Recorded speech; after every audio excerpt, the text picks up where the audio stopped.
ஒரு கராத்தே வீரருடைய உசேனி அவர்களுடைய மரணம் ஏற்றுக்கொள்ளக்கூடா முடியாத ஒரு மரணம். 60 வயசு, அவர் எட்டாத உயரங்களில் எட்டாத சாதனைகளில் புரட்சித் தலைவர் அம்மா அவர்களுக்கு பார்த்திங்கன்னா தன்னுடைய உடல் 8 லிட்டர் ரத்தத்தை சிந்தி அதை ஒரு ஓவியமாக வரைந்து அதை சிலையாக வடித்து அப்பொழுது பெயர் பெற்றார். ஆனால் என்ன ஒரு கொடுமை என்றால் கேட்டால், இந்த 8 லிட்டர் ரத்தத்தை சிந்தினார் அன்றைக்கு வேஸ்டா, இன்றைக்கி அந்த ஒரு நாளைக்கு 2 லிட்டர் ரத்தம் இல்லாமல் இன்னொரு 10 நாள் 20 நாள் இருப்பார், ஒரு மாதம் இருப்பார், அவருடைய மனதைரியத்துக்கு இருப்பார் தான். மனதைரியம் வேற, ஆனால் உடல் தைரியம் வேற. எலும்பு மஜ்ஜையிலிருந்து ரத்தமே வரவில்லை, லட்சமே சுரக்கவில்லை என்பது பெரிய கொடுமையான ஒரு விஷயம்தான்.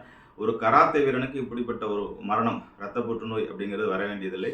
ஆங்கில மருத்துவத்தை பொறுத்தவரைக்கும் கேன்சருக்கு ட்ரீட்மெண்ட்டுக்கு மருந்தில்லை மருந்தில்லை மருந்தில்லை என்று சொல்லிக்கொண்டே இருக்கின்றோம். இது மரபு சிகிச்சைகள். நிறைய சித்த மருத்துவர்கள், நிறைய மாற்று மருத்துவத்தினர்கள் இதை குணப்படுத்துவதற்கு இறங்கினார்கள். ஆனால் அவர்கள் ஆங்கில மருத்துவத்தை மட்டும்தான் நம்பியிருந்தார்கள். பக்கா எக்ஸசைஸ், பக்கா யோகா, பக்கா கும்பில் பார்த்தீங்கன்னா தற்காப்பு கலையில் பார்த்தீங்கன்னா எதுவும் வில்வித்தை வேற ஏகப்பட்ட எக்ஸசைஸ் எப்பொழுதும் பண்ணிட்டு விடு.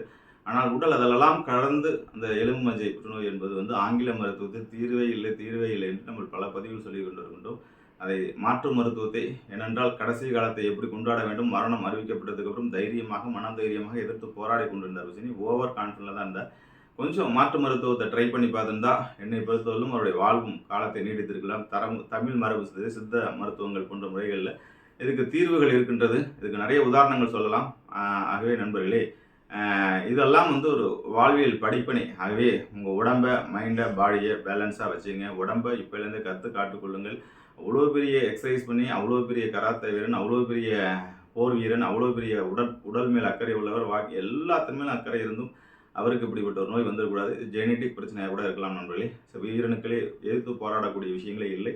அவர் தன்னுடைய கடைசி காலத்தை இன்பம் நிறைந்ததாகவும் ஆனந்தம் நிறைந்ததாகவும் தன்னுடைய மரணத்தை தான் கொண்டாடுவதாகவும், என்னை யாரும் டிஸ்டர்ப் பண்ணாதீங்கன்னு ஆழ்ந்த ஒரு மரணத்துக்குள் சேர்ந்திருக்கின்றார்.